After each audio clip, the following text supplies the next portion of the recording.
Here we are again, Dan and Brendan, and we have not discussed this yet. We wanted to have a discussion that was just kind of spontaneous about this.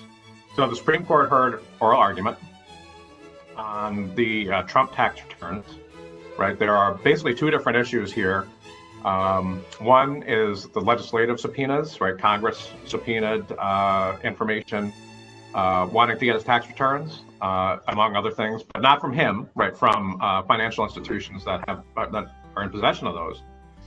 And then you also have the Manhattan DA, who's investigating the Stormy Daniels payoff. Isn't it kind of amazing that we have to talk about this kind of stuff? Investigating the president paying off a porn star before the 2016 election. So, and nobody even blinks an eye over it. Right. It's like, well, okay, it's just another day in Trump land. It's, yeah, I do. I hear myself say something like paying off a porn star before the election, and I'm like, I can't believe we're living this. Anyway, the Manhattan DA is investigating that. So there's objections, obviously, to both. So what we wanted to do is we're going to talk about our predictions, and I always hesitate to do that because then I could be wrong, right? And who likes to be wrong? But I think we have a sense. I have a strong sense of where this is going, and I wanted to get your prediction first. I think I have a strong sense where it's going too, my friend. But let's get with it here. Okay. As we all learned from the immortal Vito Corleone in the Godfather tutorials, if you want to run a proper crime syndicate, the first thing you got to do is make sure you got the judges in your back pocket. True? So for the last 3+ years, Trump and his accomplice Moscow Mitch have been working like mad to make exactly that happen.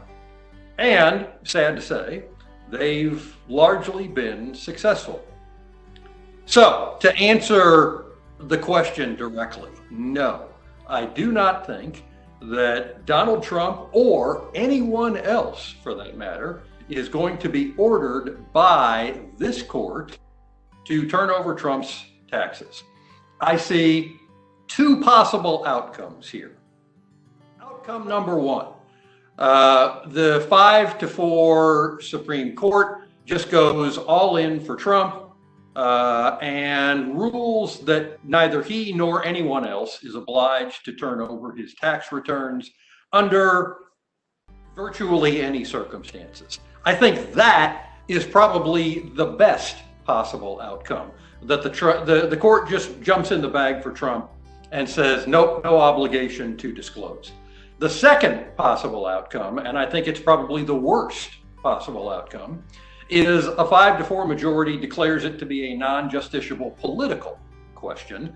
And as we all know, or as I think if you're following along at home, you know, that when a constitutional or legal issue gets relegated to political question land, it sort of disappears into limbo and is never seen or heard from again.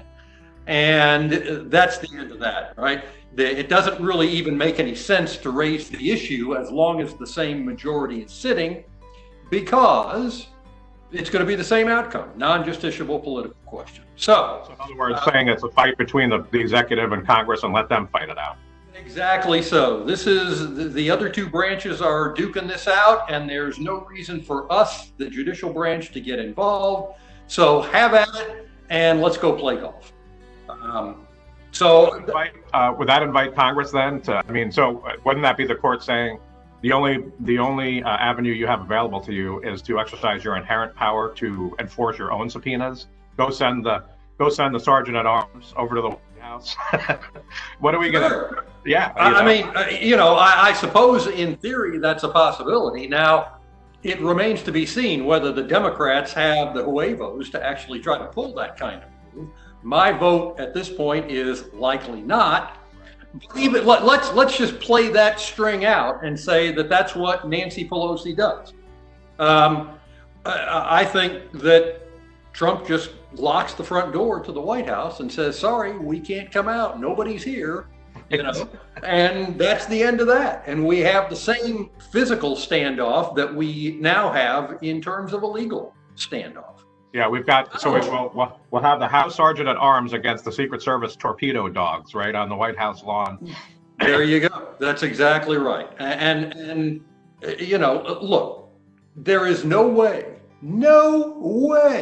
that Donald Trump is going to let his tax returns become public. Frankly, I think that if it ever came down to that, Trump would resign before he would ever allow his tax or financial information to be disclosed. And while we don't know for sure, I think we can all guess why, can't we? It's called a reasonable inference, right? Yeah, something like that. And lawyers like to use a term like that. Yeah, fancy legal term, reasonable inference. Right. So now I've gone on record. Let's hear your side of the story, my friend. All right. So see what you think about this. Okay. So we all now know Robert. Okay, Robert's, look, people can agree with his politics, disagree with his politics, his ideology, whatever. I think we all agree he's very clever.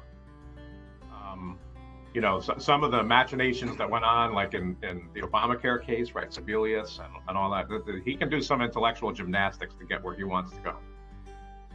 And I think it's critical that there are two different cases here: the congressional, right, subpoena, and the subpoena from the DA, right, in Manhattan. And I'm guessing that Robert, because I listened to some of the oral argument, and it sounded to me like he was coming down skeptical on the congressional subpoena, right? That there was a legitimate legislative purpose, that they were engaged in lawmaking, right, in issuing that subpoena. He seemed skeptical about that, saying, well, it seems more like you're trying to prosecute somebody, and that's not Congress's job. So he was not as skeptical, it didn't sound like, about the Manhattan DA being entitled to the information that was being sought. Here's my theory about this. It's going to be 5-4, but it's going to be a split decision on which subpoena is valid and which isn't. And the reason for that is, if Roberts was to go along with the congressional subpoena, then Trump's taxes would be all over the front pages of the Washington Post, the New York Times, right? It would be publicly disclosed. Sure. If he says yes to the Manhattan DA, then that information goes into a secret grand jury proceeding where it never sees the light of day anyway, unless there's a criminal prosecution where that is used as evidence. So I think he's going to say the legislative subpoena is invalid. Now, I would disagree with that, obviously, but I think that he's going to say the legislative subpoena is invalid, but he's going to side with the four liberals and saying that the Manhattan DA subpoena is valid for law enforcement purposes, and watch the tax returns go into a system where if anybody releases them, right, like everybody who has, there are plenty of people who have Donald Trump's tax returns and have his financial records who aren't talking about it because they're in legal jeopardy if they do. And if he funnels those into a secret grand jury proceeding, the same rules would apply. So you have a few more people who know about, right, his tax returns and his financial records, but they would be in legal peril if they ever said anything about it. So what do you think of my theory? Is that a conspiracy theory, or does that sound plausible? I dig that big time, man. I'll tell you, that is subtle, that is nuanced, and it is, I think, quite compelling.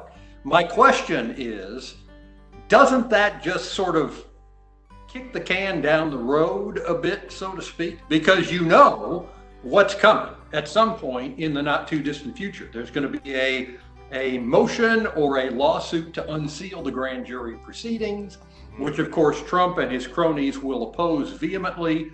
Right. And you have to expect that at some point, this is simply going to find its way back to the court on that kind of a proceeding. So I don't know. I guess I can see that. It certainly is plausible. And as I say, I like the idea quite a bit, especially coming from Roberts. You're absolutely right. He's crafty. But I don't know that certainly that solves the problem between now and the time of the election. I agree with you. Right. But I don't know that it solves the problem permanently. Right. If they just kind of you just keep this at bay until it's irrelevant. Then then it's a win. So that was my thought on it. And my only other observation, listening to Justice Thomas, I just sometimes think he is so eager to get back to debates that we were still having in 1788.